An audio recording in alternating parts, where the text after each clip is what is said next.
If someone puts $250 million into a successful presidential political campaign, and 1 month later and with zero change, the value of their companies and their stake in those companies goes up by $180 billion.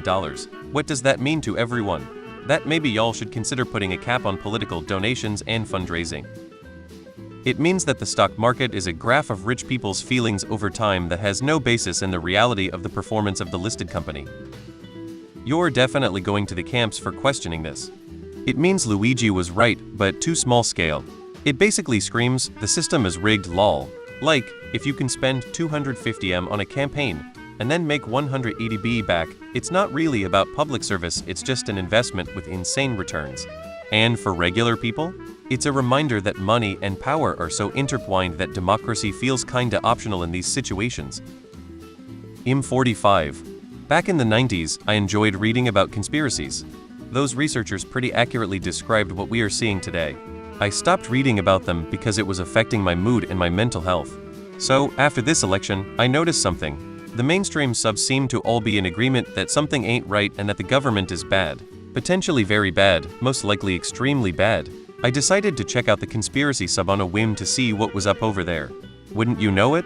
They seem to think the government is great, fantastic even.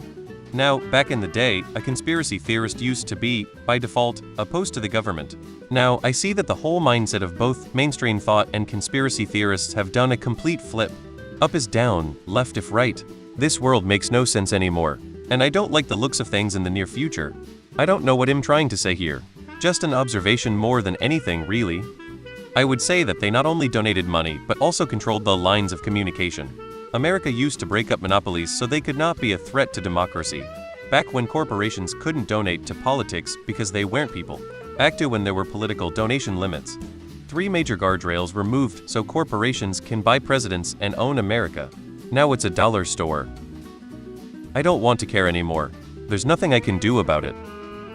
Market value of companies is based on what the underlying consumer will pay per share.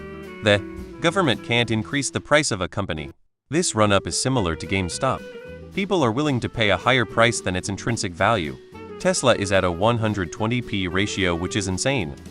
That country is an oligarchy. Money shouldn't be able to flow freely into politics at that scale, and that money is a construct and isn't real. The realistic answer is multifaceted. First, there's obviously a money in politics problem which needs to be addressed. Second, whoever puts $250M into a campaign is really putting in a lot of money to win, which means they are highly invested in them winning. The question is why. Third, in regards to the company increasing in value on the market is simply a reflection of the market's sentiment regarding the company, its owner. Obviously, if the owner is close to the president, then to some degree he can influence policy decisions that are beneficial to their company or industry at large. This certainly begets the possibility of corruption should be watched oversight. Fourth, as for the common everyday person, fuck all really, unless you happen to own stocks in the company and can sell while it's high to make some quick cash. Plutocratic oligarchy. 180 billion so far. I'm more curious who the folks that backed the Twitter acquisition are going to get for 44 billion. Also curious to see Jared Kushner's role in the new administration and see if he gets another 2 billion in property sales. Will we see a nuclear-armed Saudi Arabia in the next 5 to 8 years?